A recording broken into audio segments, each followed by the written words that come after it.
Aku mengassume semua orang yang main sosial media bakal pernah dengar istilah sinematik. Yes, istilah yang udah kayak kacang, di mana-mana ada, dikit-dikit dipakai. Sampai menurutku udah agak kehilangan artinya ya.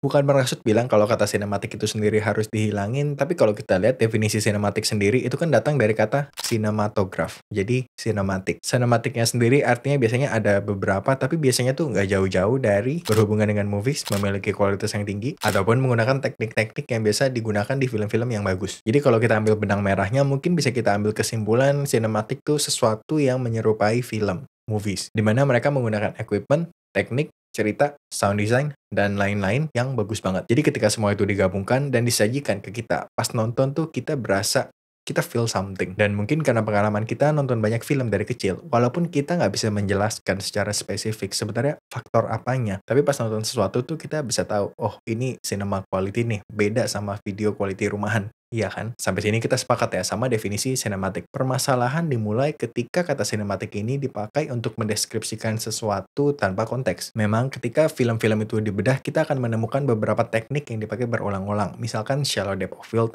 low key lighting, pace, ya, dan lain-lain lah. Tapi itu kan nggak selalu juga dan balik lagi tergantung filmnya. Nah makanya, term sinematika sendiri pun agak fake, agak agak ambigu gitu. Iya menyerupai film, tapi ya film apa? Kan banyak banget film. Belum lagi filmnya itu sendiri kan ada banyak banget jenis dan tipe-tipenya. Jadi bisa aja nih ada dua orang ngobrol, yang satu mulai bahas video sinematik, yang satu dengerin. Bisa aja mereka ngobrol nih, tapi dua-duanya tuh ngebayangin hal yang berbeda karena seambigu itu. Contoh biar kebayang, ada orang ngontek ke aku pengen bikin video.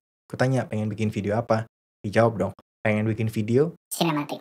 of course. Dan ingat kata sinematik tadi sendiri kan menyerupai atau menggunakan banyak aspek-aspek yang biasanya sering dipakai di film-film yang bagus, iya kan? Berarti simpelnya pengen bagus, high quality, gitu ya. Berarti kalau kita ganti kata sinematiknya tadi, terus kita reka ulang, pas kutanya mau video apa? Sebenarnya dijawab pengen bikin video yang bagus, high quality. Aku nggak tahu bagian mana dari kalimat itu yang bikin orang merasa kalau mereka sudah berhasil menyampaikan visi misi, hasil, atau ekspektasi video akhirnya itu dengan sangat detail. Karena kayaknya nggak mungkin ya orang tuh datang ke suatu videographer pengen minta dibikinin video tapi pengen video yang nggak bagus. Kayaknya sih udah pasti pengennya yang bagus. Ini masih jadi pertanyaanku sampai sekarang anyway ya. Jadi kalau masih ada yang bisa bantu jawab, silahkan. Ngelanjutin cerita, setelah dijawab pengen bikin video yang sinematik, kutanya balik dong, ada referensi video nggak harus yang sama persis, tapi seenggaknya bisa ngasih gambaran lah hasil yang pengen dipengenin tuh seperti apa. Lalu habis itu dikirimin video ke TikTok.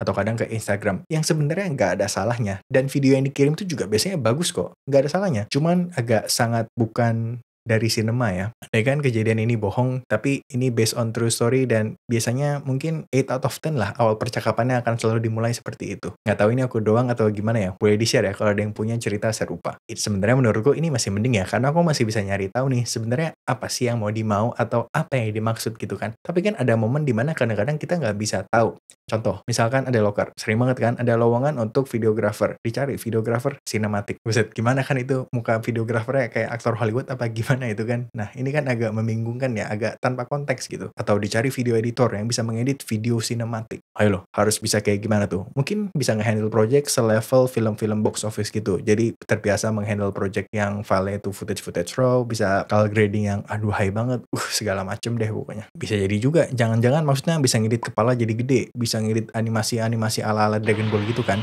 Ya, kita nggak bakal tahu. Cuman yang buka loker dan Tuhan aja yang tahu. Bahkan admin yang ngetik kalau ada lowongan kerja itu aja kayaknya belum tentu tahu tuh yang dicari tuh orang yang kayak gimana kan. Gimana yang perlu ngirim CV dan portofolio kan, apa nggak lebih bingung lagi. Nih jangan sampai lama-lama keluar nih lensa sinematik atau mikrofon sinematik ya. Jadi harapannya dengan video ini ya nggak ada harapan sih, ngedumel aja.